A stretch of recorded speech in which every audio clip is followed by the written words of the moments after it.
तो जैसा कि आप जानते हैं आईटीआर का टाइम है, तो आईटीआर के लिए जो है कुछ बड़े चेंज आए हैं। क्या क्या वो चेंजेस हैं हम जानते हैं। आइए वीडियो को स्टार्ट करते हैं और देखते हैं क्या क्या है वो चेंजेस।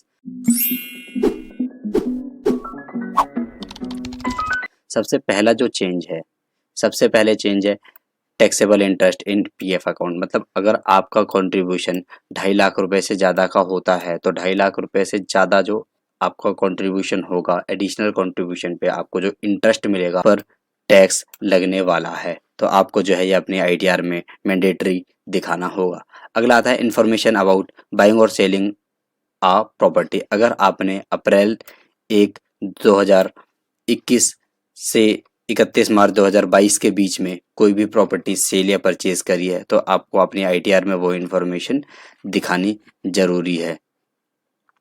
इसके बाद आता है information to renovation of the house. अगर आपने कोई भी पिछले फाइनेंशियल ईयर में 2021-22 में अगर आपने कोई घर अपना रेनोवेट किया है, उस पे कोई आपने खर्चा किया है, तो this information will also have to be given on the year to year basis. This cost has to be deducted from the selling price to arrive at the long term capital gain. कहने का मतलब कि जब आप अपनी इस property को cell करेंगे तो रेनोवेशन में जो भी खर्चा आपने किया है पिछले साल में, उस साल का खर्चा जो है आपको अपनी आईटीआर में शो करना होगा, ताकि जब आप अपना ये प्रॉपर्टी बेचें तो आपको जो रेनोवेशन की डिडक्शन जो है वो मिल जाए।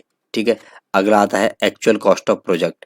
While giving information about capital gain, now you were required to mention only index cost, but from this time onwards you will have to specify the index cost as well as actual cost of buying the property, मतलब market rate.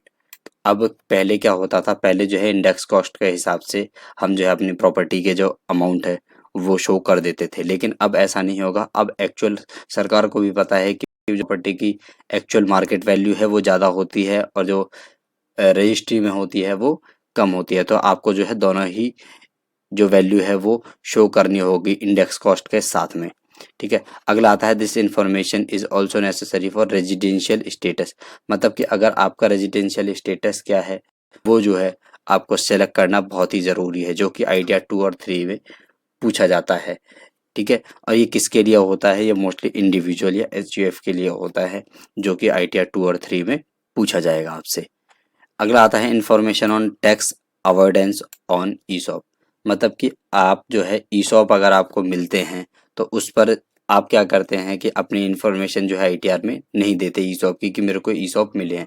क्योंकि ESOP मिलते हैं तो ESOP में जो है हमेशा employ का बेनिफिट होता है, तो एम्प्लॉय को अपनी ईसॉप की इंफॉर्मेशन जो है वो उसमें देनी चाहिए। ईसॉप क्या होता है, एम्प्लॉय स्टॉक ऑप्शन प्लान होते हैं, जिसमें कि कंपनी जो है अपने एक अच्छे एम्प्लॉयज़ को जो है शेयर्स अलॉट कर देती है उसके काम के बदले, उसको बेनिफिट देने के लिए और उसको लॉन्ग टर्म जो है कंपनी में रोकने के लिए, ताकि जो है कंपनी ग्रो कर सके और एम्प्लॉय भी साथ में।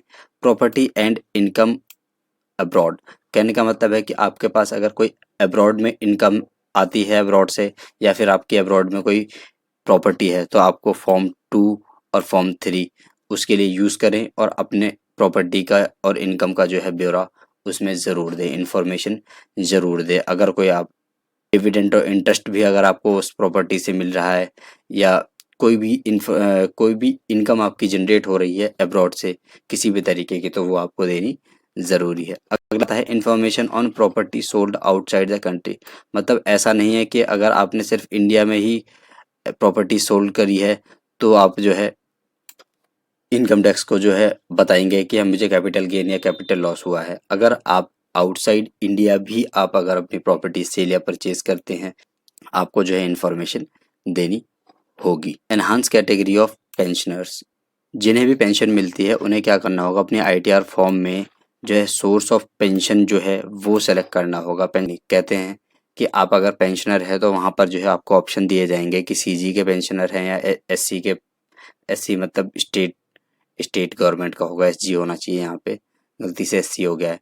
तो और या फिर पब्लिक सेक्टर कंपनी से आपको पेंशन मिल रही है, जहाँ से भी पेंशन मिल रही है उसके हिसाब से आपको जो है अपनी कैटेगरी सेलेक्ट करनी है। तो यही कुछ इन्फॉर्मेशन थी इनकम टैक्स के न्यू रूल्स के लिए, ठीक है, जो कि आपको जो है बहुत ही हेल्प करेंगे आपके आईटीआर फाइलिंग में, जिससे कि आपको नोटिस ना आए, जिससे कि आपको कल के दिन कोई भी परेशानी ना आए। तो आई होप आपको हमारी वीडियो जो है वो पसंद आई होगी। अगर आपको हमारी वीडियो पसंद आई है तो चैनल को सब्सक्राइब कीजिए, वीडियो को लाइक कीजिए और हाँ, स्टे कनेक्टेड। जय हिंद।